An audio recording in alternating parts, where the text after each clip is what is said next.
Although it is also a superhero movie adapted from a comic book, Samaritan has a dark color. The story is about two arch-enemies, Samaritan and Nemesis. Perhaps there wouldn't be anything interesting in this destined confrontation if viewers knew who was Samaritan and who was Nemesis, but no. Samaritan represents the cause known to all as the defender of the Brazilian town, and he also has a twin brother named Nemesis who is the incarnation of rage and hatred. To defeat the Samaritan, Nemesis created a powerful hammer.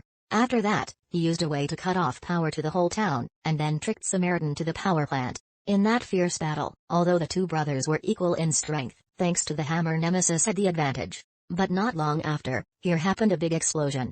So both brothers unfortunately lost their lives. This story does not make young Sam believe. He has faith that Samaritan is still alive. On a rainy night, when Sam went to take out the trash, he saw a strange garbage picker. He assumed that this man who liked to collect scraps might have something to do with Samaritan's story. The next day, after school, Sam discovered his mother's room because he owed rent, so the landlord kicked him out.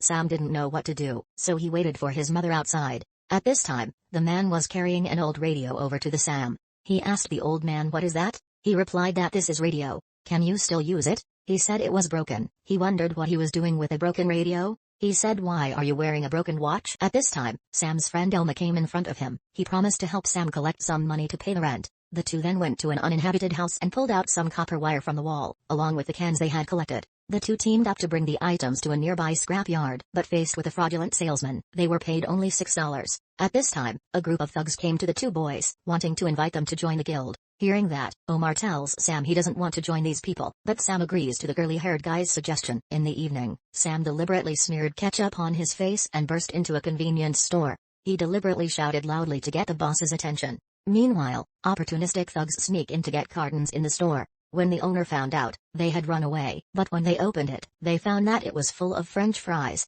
So Sam didn't get his share of the wages. As soon as this scene was seen by the leader of the sluts, Edwin saw it but did not blame Sam but also admired his rebellious spirit. Edwin saw the notebook falling to the ground, saw that Sam's drawings seemed to idolize the hero Samaritan. Edwin laughed and told Sam this was bullshit. Because Edwin was a loyal follower of Nemesis, he believes that Nemesis always dares to challenge opponents stronger than him. Nemesis will not spare those who deserve to be punished. Here Nemesis is a god himself, so tell him to forget about Samaritan. And here is the pay you deserve today. Please take the money and come back next time to help me work. After receiving this money, Sam and his mother finally persuaded the landlord to let them continue here. But the next day Sam was stopped by these people on the street. Sam immediately ran away from these troublemakers, but they were very numerous. In a moment Sam was surrounded by them at the mortuary. The curly-haired guy threatened Sam to say he would kill him, but at this time a man suddenly appeared to rescue Sam. Then the curly-haired man who didn't know the amount of strength rushed to punch the strange man, but his body was not injured, and he just pushed the curly-haired guy who had been thrown away. And then there was an idiot, knocked out by a man. Then he pulled Sam up to leave. At this time, the sick-haired guy pulled out a dagger to sneak in from behind, but did not expect the man with no hands to easily snatch the knife. Not only did he snatch the weapon from the curly-haired man, but he also bent the knife.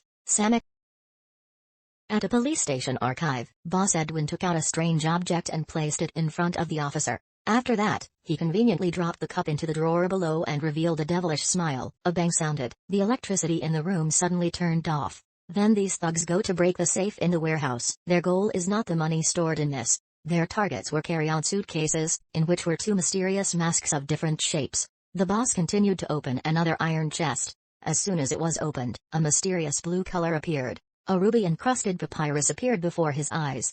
He used his force to swing the iron hammer up and hit the table with great force. The swing of the hammer startled the man, seemingly sensing something strange. The man was worried when Edwin kicked the door to escape. He is a big fan of the mystical Samaritan. Sam goes to the bookstore to seek help from the author of the bestseller book. Sam tells the author he found the mystical Samaritan, but the author doesn't mind his words. "I have $10 here, listen to me, I will buy your book." Then the man took him to his office. Here store a lot of clues about the mysterious person. The man took from the safe a picture he kept. He told Sam this hammer was found at the scene of the mysterious death. The boy said there was a powerful neighbor across the street from his house. Superhuman, and he observed with binoculars that his back had a large burn scar. Then Sam took out from his backpack a small knife bent by the neighbor. With a knife in his hand, the author did not believe in his hypothesis. Early the next morning, the man went to work as usual. He looked up and told him not to follow him anymore. But after the man leaves, Sam climbs the railing and sneaks into the man's house. He opened the fridge in the living room and found it filled with ice cream. On the table he saw a lot of old things being repaired. Then Sam opened his closet again. He suddenly noticed the album stacked on the top shelf. He pulled it down and opened it. He saw that the articles inside were all related to that fire. After that, he sneaked the album home and hid it under his bed. At this time, the sick-haired man who was beaten earlier discovered the man on the road. They intended to take revenge on the man, but he did not realize that he was being followed. After returning home, he discovered that a stranger had entered his house. He immediately thought of the boy from the opposite house. At Sam's house, his mother opened the door when he heard a knock on the door. He told the mother that her son had stolen my things. His mother asked who he was. He answered, me across from her house. Her son took my album. Hearing that, Sam obediently handed the album back to the man. Seeing his mother sincerely apologize, the man did not intend to pursue this matter anymore. Then Sam ran after him trying to apologize to him. The man said he had done some bad thing. Sam points to the Samaritan sign and believes he is the Samaritan. Hearing that the man said he was not Samaritan, he was just a garbage picker for a living. He said he was a Samaritan fan like Sam, but Sam shouted, "You are." At this time, a car suddenly appeared, aimed directly at the man, and hit a hard hit. The curly-haired guy ran away from the scene. Sam hurriedly ran to the side of the man to see what was wrong with him. Seeing the seriously injured man lying motionless on the street, he didn't know what to do, thinking that this man was dead. But it wasn't long before his limbs began to move strangely, knuckles and feet contorting in front of Sam. He gritted his teeth in pain as he tried to sit up. He tried to heal the broken joints and bring them back to normal. At this moment, his whole body was hot, evaporating like boiling water. When he got home, he opened the bathroom door and poured cold water on his body to cool down. He told Sam that when he was injured his body would give off a lot of heat. If he couldn't be cooled immediately, his heart would explode. Dong. Sam nodded in understanding.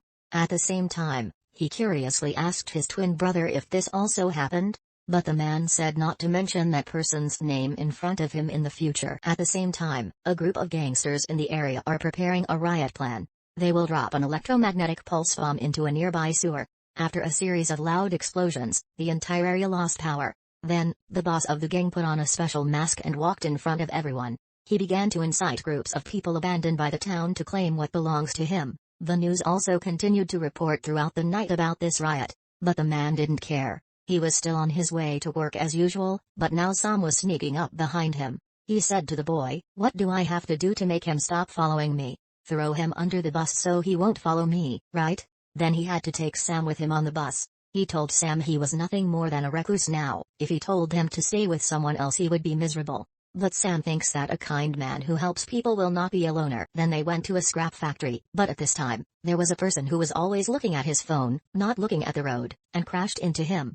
Although he really wanted to talk to him about right and wrong, to avoid trouble, he quietly said sorry. The boy blamed him for being so weak, said he should punch the guy in the face. Hearing the boy say that, he changed his face. The man could only vent his anger on the door handle. After a while of bargaining with the boss, on the way the man and Sam talked about the morals of life. The two of them went on, going from morning to night. Sam said he was actually a coward. When he was scared, he could only think of running away first. He praised him that this is the smart way to do it. Only fools fight on the street. The man tells Sam not to fight with strangers, which could potentially cost him his life. The man then agrees to fix Sam's broken watch. Early the next morning, while he was eating breakfast, he saw the news about the gangsters again. The media chained all of this up and blamed it all on Nemesis. Hearing this, the man felt extremely uncomfortable. Then he went to see Sam, who had been waiting for a long time on the first floor. Sam desperately wanted the man to teach him some self-defense moves. Like that, they promised to meet after work to practice on the roof of the building. Sam followed the instructions to swing his punch at the man, but his shy personality prevented him from delivering a definitive blow. When they were having a fun conversation, Sam suddenly sneaked into the man's stomach, but it was like a motorbike. Crashed into the wall, making Sam feel like his arm was broken. The man tells Sam this is just a normal bruise, just apply some ice and it will go away. The man said he enjoys fixing things because he wants to give old things a chance. But now Sam brought up the Tropic of Nemesis. Hearing that name, the man immediately felt unhappy. At this time, he recalled the scene of the two brothers fighting in the past. He said outsiders did not know what exactly happened that day. But there was one thing he could say for certain, that night Nemesis was already dead. Sam says in the brochure that Nemesis was going to destroy the power plant and throw the whole town into chaos, but the man said that was bullshit. He got angry and kicked Sam out of the house. Sam was walking on the road when he accidentally met a group of thugs, then they drove him to their lair. Here, Edwin teaches him how to play the signal flute, but no matter how hard he tries, he can't make the sound. And what's even more ridiculous is that he actually called the police car. Seeing that situation, the boss had to withdraw money for the police. As Sam was about to leave, he suddenly saw two cars pass him. Sam sneaks up to a repair shop. He saw a plainclothes policeman tied to a chair by this group of people. This man was held hostage by followers of Nemesis. He earnestly begged the boss to agree to spare his life, but only a second later, he changed his mind to shoot the hostage directly. Seeing that, Sam quickly ran away from the scene. But now he suddenly saw his friend Omar being surrounded by a group of people. But this time Sam mustered up his courage and decided to save his friend. But he was no match for these thugs. The curly-haired guy broke his arm with a hammer. They made him walk on the street that was vandalized. The man from the window accidentally saw Sam on the shopping cart. He then promptly took Sam to a nearby hospital. Luckily he was not seriously injured. But the curly-haired guy saw that the man was still unharmed after being hit by a car, so he told the boss. The boss heard that and decided to send his subordinates to meet this man. These guys pretended to be refugees. Faced with these ferocious uninvited guests, the man had to teach them a few lessons. The thugs do not know the amount of strength when standing in front of the man. It is like coming to take a beating. For an invulnerable Superman, using these weapons certainly wouldn't have scratched him. The man who stole his gun shot him straight in the body. That shot killed the man behind him. Then he dragged the tall black man by the neck and threw him away. But at this moment there was still a thug who had not given up and rushed to attack from behind. Angered, he punched this guy straight into the car parked on the side of the road. At the end of this shocking scuffle, immediately on the road many people came down to see, but things did not stop. That black guy suddenly threw a grenade in front of a girl. At the moment of danger, the man who rushed to carry the girl directly jumped to the back of the car to hide. Fortunately he was able to dodge in time, so no death occurred. But his superpower was thus revealed to everyone. To avoid unnecessary troubles, the man only had to pack up his things to move house. At this time, Sam comes to his door. He says that the gangster boss is planning to sabotage the power plant in the town. But the man said he wanted nothing to do with this and that he was not a Samaritan either. Seeing his unequivocal attitude, Sam was deeply disappointed. At the same time, the news is reporting about the girl's life being saved. This also led the townspeople to assume that the messenger of the Samaritan cause had returned. But this is not a good thing for the followers of Nemesis. The next morning, the boss of the gangster group dragged his juniors to find the man's whereabouts. These thugs rushed to his place and opened fire. But he had left a long time ago. At this time the boss accidentally saw Sam in the opposite building. Not long after, Sam and his mother were surrounded by this group of people. The boy says Samaritan is back. The boss that shouted Nemesis would eventually defeat the Samaritan. This man alone drove a heavy truck to rescue the boy, in front of which was a fierce rain of guns. He slammed the steering wheel, then drove the truck into the garage of the repair shop, then calmly exited the cockpit. Although the guards fired continuously at him, the man was not injured.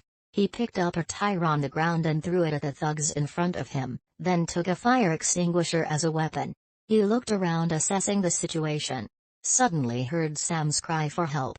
Now the boss and Sam standing above him looked down at him and said, "Hello Samaritan, because you have returned, you must die." He demanded a duel with the boss. If he won, the boss had to release the boy. But Edwin treacherously refused the man's request and took advantage of his defenseless time to suddenly sneak up on him. Now it seems that only this hammer can really hurt the man. At this moment, in his mind, the scene of the two brothers fighting again appeared in his mind. Edwin swung the hammer in his hand again at the man, but he didn't expect that the man could only hold the iron hammer with his bare hands. In fact, the man in front of him was not a good person like everyone said. "I am the bad guy." It turned out that in the old match, the representative of the Samaritan cause unfortunately fell into the sea of donkeys. This made the representative of evil Nemesis feel extremely regretful. From there, Nemesis decided to give up his kidney and replace Samaria to complete his mission. At this moment, Nemesis detonated the explosive placed next to the gas tank. At this point, the bombs were activated to blow away the boss's disciples. When Nemesis regained his advantage, Edwin ordered the juniors to open fire on Nemesis. But now Nemesis was in an explosive state. Facing the thugs, he was as easy as picking up a vegetable knife, and then Nemesis started using a hammer. But these thugs who did not fear death charged at him without fear of Nemesis' hammer. Faced with this situation, Nemesis directly smashed the nearby load-bearing wall, causing all of them to be immediately buried under the bricks. At this time, Edwin tied Sam to a pipe in the building, letting his juniors cut off all electricity in the town.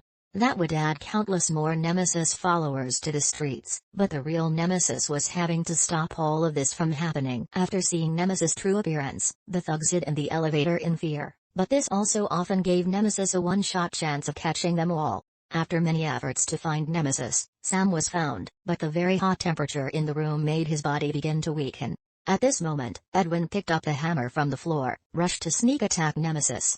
During the duel, Nemesis also unfortunately fell into the sea of fire like Samaritan, but he still bravely climbed up. At this time, Edwin was waiting, intending to swing his hammer to strike the final blow to finish him. The shy boy Sam suddenly rushed to attack him with all his strength, but this action also put him in danger. At this moment, Nemesis finally exploded with power. He pushed Edwin into the corner and bent the hammer with his fork, leaving Edwin's hands tied with the handle of the hammer. Then Nemesis threw him straight into the fire without hesitation. After killing Edwin, he took the mask that was his own, and threw it into the burning fire. At the end of the film they successfully escaped the sea of fire. Nemesis tells Sam that there are two sides to every human being, good and evil, so we have to make the right choice. At this point Sam also understood Nemesis' heart. He tells everyone that it was the Samaritan who saved him from the sea of fire. The Samaritan of justice was still alive, but Nemesis now hid her name and merits. He will continue to live his life as a recluse.